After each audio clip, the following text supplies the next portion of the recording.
Hello friends, எல்லோரும் எப்படி இருக்கீங்க? Welcome to Jeena cooks channel. டேஸ்டியான ஒரு ஸ்வீட் ரெசிபி தான் ஃப்ரெண்ட்ஸ் பார்க்க போகிறீங்க. சட்டுன்னு வீட்டில் உள்ள பொருட்களை வச்சு எப்படி செய்யலாம் சொல்லிட்டு பார்க்கலாமா? எப்போது ஸ்வீட் கிரேவிங்ஸ் இருக்கவனே இந்த ரெசிபியை ட்ரை பண்ணுங்கள், எல்லாத்துக்கும் ரொம்ப பிடிக்கும். ஒரு மிக்ஸி ஜார் எடுத்துக்கலாம். அந்த மிக்ஸி ஜாரில் 1 கப்பு கோதுமை மாவு, 1/4 கப்பு ரவை எடுத்துக்கிட்டு அதோட 1 கப்பு காய்ச்சி ஆற வச்ச பால், இதெல்லாத்தையும் நல்லா மிக்சியில் அரைச்சிடலாம். மிக்சியில் அரைச்சிட்ட பின்னாடி ஒரு மிக்சிங் பவுலில் சேர்த்துக்கலாம்.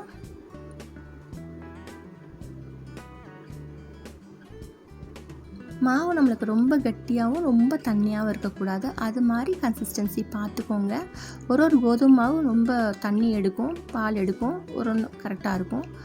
ஸோ அப்படி தேவைப்பட்டுச்சுன்னா நீங்கள் ஒரு 2லேருந்து 3 டேபிள் ஸ்பூன் தண்ணி கூட சேர்த்துக்கோங்க. இது மாதிரி பதம் பார்த்துக்கோங்க. அதோட ஒரு சிட்டிக்கு உப்பையும் சேர்த்துட்டு நல்லா மிக்ஸ் பண்ணி விட்டுட்டு ஒரு 2 ஏலக்காவை தட்டி சேர்த்துக்கிட்டேன். இப்போ ஒரு பேனில் எண்ணெயை நல்லா சூடு பண்ணிக்கிறலாம். எண்ணெயை சூடு பண்ணிவிட்டு இது மாதிரி மாவு எடுத்து ஊற்றிக்கிறலாம். அப்போ மாதிரி ஊற்றிக்கிறலாம்.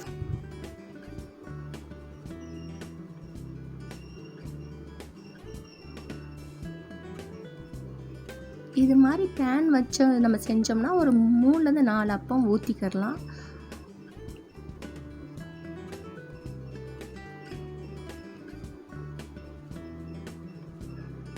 இது நல்லா ஒரு பக்கம் வெந்துட்ட பின்னாடி மறுபக்கம் திருப்பி விட்டுக்கோங்க ஃப்ரெண்ட்ஸ். இப்போ நம்ம பேக்கிங் பவுடர், பேக்கிங் சோடா எதுவுமே சேர்க்கலாம். அப்பவும் ரொம்ப டேஸ்டியாகவும் நல்லா சாஃப்டாகவும் இருக்கும். இப்போ ஒரு பக்கம் வெந்துருச்சு. இப்போ நான் திருப்பி போட்டுக்கிறேன்.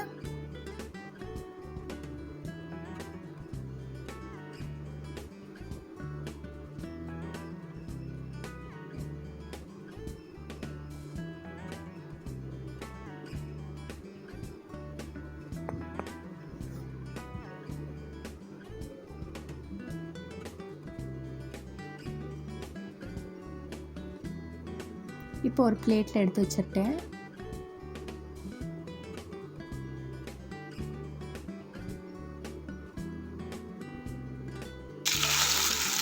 இப்போ ஒரு அப்பம் கொஞ்சம் பெரிய சைஸாக ஊற்றிக்கிட்டேன், கொஞ்சம் மாவு அதிகமாக எடுத்து.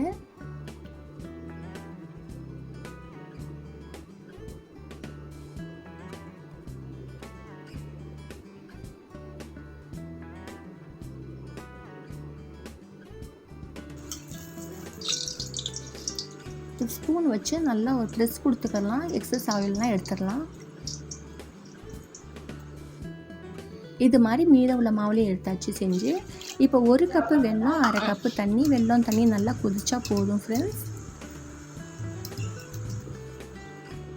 நல்லா மெல்ட் ஆகி கொதிச்சிருச்சு. இப்போ ஃபில்டர் வச்சு ஃபில்டர் பண்ணிக்கலாம். இப்போ நம்ம பொரிச்சு வச்சோம் இல்லையா, அதை இது வெல்லம் தண்ணியில் நல்லா சேர்த்து வச்சிடலாம்.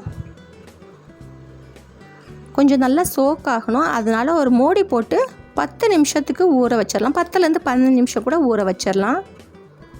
நல்லா சூடாக இருக்க உடனே இது வச்சு போட்டுருவோங்க. அப்போ தான் நல்லா உள்ள வெல்லம் தண்ணி நல்லா அப்சர்வ் பண்ணிடும்.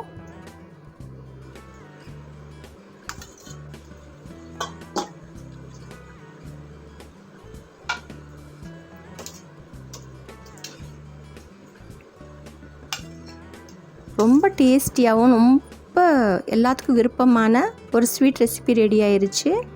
நீங்களும் கண்டிப்பாக இது வீட்டில் ட்ரை பண்ணிவிட்டு எப்படி வந்துச்சுன்னு சொல்லுங்கள். அதுக்கு மேலே நான் கொஞ்சம் சிரப் ஊற்றிக்கிட்டேன், வெல்லம் ஜாகரி சிரப் ஊற்றிக்கிட்டேன். அதோட கொஞ்சோண்டு பிஸ்தா குட்டி குட்டியாக நறுக்கி இது மேலே சேர்த்துட்டு கார்னிஷ்க்கு. அவங்கவுங்க விருப்பம் தான் ஃப்ரெண்ட்ஸ், அப்படி இல்லைனாலும் பரவாயில்ல.